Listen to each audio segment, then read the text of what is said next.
কেনেদৰে কৰে মই আজি আপোনালোকক সেইটো দেখুৱাম দেই। এতিয়া প্ৰথমতে মই গেছত এখন কেৰাহী লৈ লৈছোঁ। কেৰাহীখন গৰম হ'বলৈ দিলোঁ। কেৰাহীখন গৰম হোৱাৰ পাছত ইয়াত অলপমান এনেকৈ তেল দি দিছোঁ। তেল বেছি নিদিলেও হ'ব, যিহেতু হাঁহৰ মাংসত তেলৰ পৰিমাণটো অকণমান কম লাগে। এতিয়া মই তেলখিনি ভালদৰে গৰম হ'বলৈ দিছোঁ।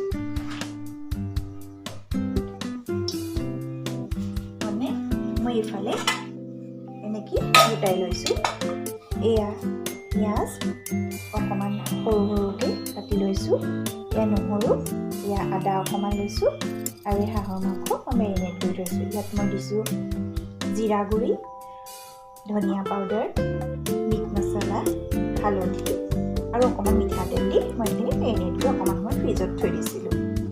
এতিয়া নহৰুখিনি মই খুন্দি নলওঁ, এনেদৰে মাজতে ফালি দিম। এনেকৈ নহৰুতে ফালি দিছোঁ দুটামান। আদাকণো ঠিক তেনেদৰে মই খুন্দি লোৱা নাই, অকণমান সৰু সৰুকৈ মিহি মিহিকৈ এনেদৰে কাটি লৈছোঁ।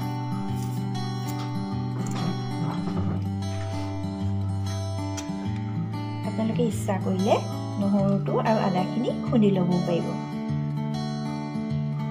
আৰু কেঁচা জলকীয়া কেইটামান এনেকৈ ধুই থৈছোঁ, এইখিনি মই এফাল এফালকৈ কাটি দি দিম। এতিয়া চাওঁ কেনেকৈ বনাম। তেলটো গৰম হৈ গৈছে। এতিয়া ইয়াত মই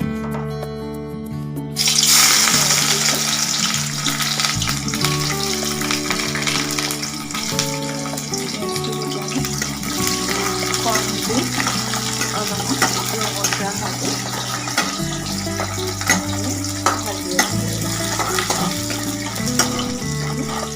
পিঁয়াজখিনিয়ে নিজে তেলখিনি এৰি দিয়ে, সেইদৰে লক্ষ্য ৰাখিব আৰু পিঁয়াজখিনি অকণমান ৰঙচুৱা হ'ব লাগিব।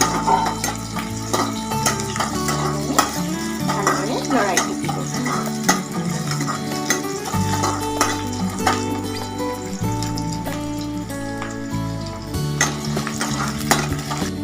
এতিয়া মই ইয়াত নহৰু আৰু আদা এনেকৈ দি দিছোঁ।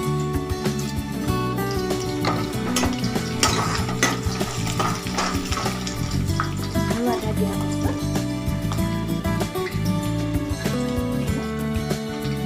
জলকীয়া এনেদৰে ফালি দিছোঁ।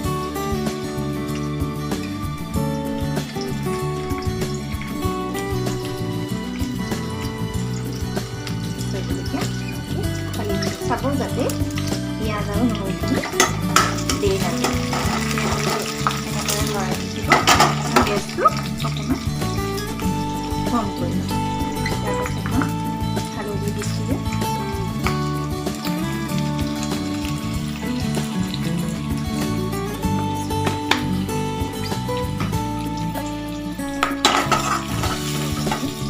এতিয়া মই ইয়াত মাংসখিনি এনেদৰে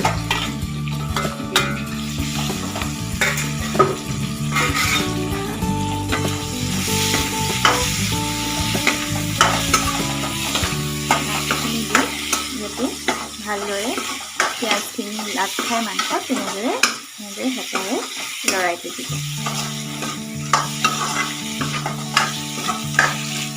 এতিয়া ইয়াত আন্দাজমতে নিমখ দিব। মই ইয়াত ইমানখিনি দি দিছোঁ। আপোনালোকে চাব হাঁহৰ মাংসৰ পৰিমাণটো অনুসৰি নিমখটো দিব। যিহেতু মই হাঁহৰ মাংস বেছি নহয়, অকণমান দিছোঁ।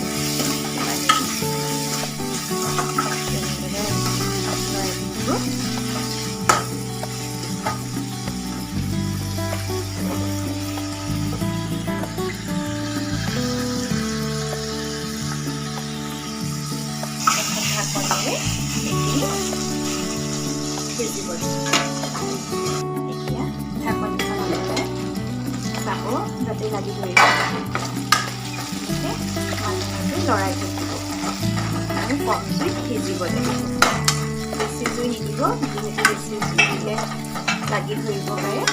সেইকাৰণে কম জুইত লৰাই থাকিব।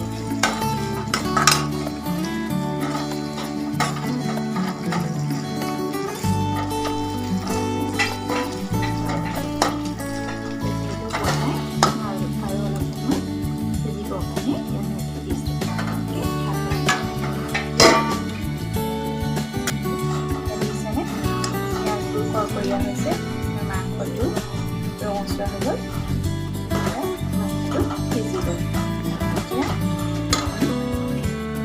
গেছটো অফ কৰি দিব আৰু হৈ গ'ল ফ্ৰাই